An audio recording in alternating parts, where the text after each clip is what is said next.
Ngolunye usuku ntambama kuyashisa, uBiko oyinhlwathi udlala otshanini.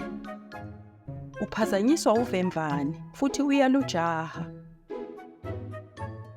Ngemva kwesikhathi eside uyabona ukuthi sekude kakhulu nomndeni wakhe. Uyaqaphela ukuthi uselahlekile.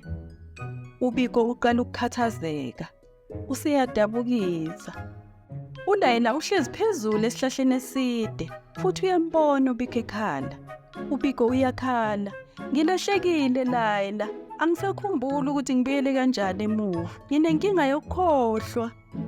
Izinyembezi zakhe ezinkulu ziyehla ziqathakela phansi, uyadabukisa.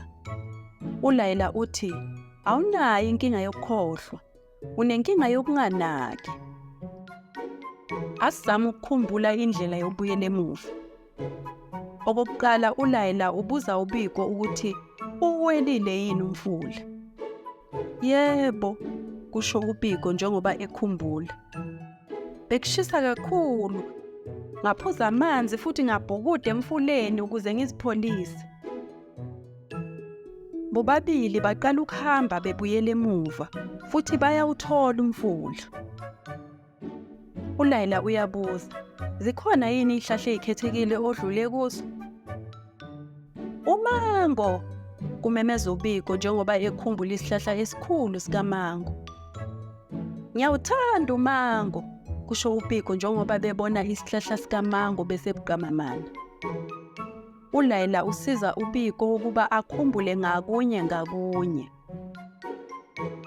Igquma eliluhlaza elibukeka njengemvubu elele. Isiganga esinotshani obude obuphuzi lapho amadube athanda ukucasha khona. Kanye nentaba ebomvu lapho kubonakala khona izinkozi zindiza phezulu esibhakabhakeni. Into ngayinye ayikhumbulayo imsondeza emhlambini wakubo. Lapho ilanga seliyoshona, uBiko uthi uyabheka, ubona umndeni wakhe. Ugxumagxuma ngenjabulo. Uthi, "Ngiyabonga Layla, ungisize ngakhumbula indlela yokubuyela ekhaya." Ngalelo langa, uBiko ufunda isifundo esibalulekile. Ukuze ukhumbule, kudingeka unakisise.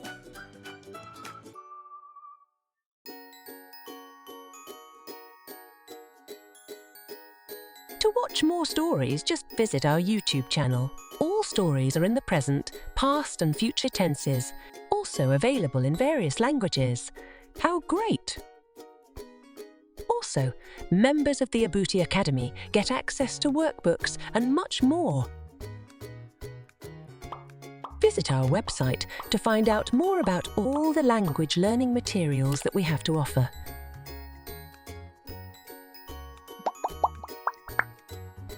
www.abutisyllabus.com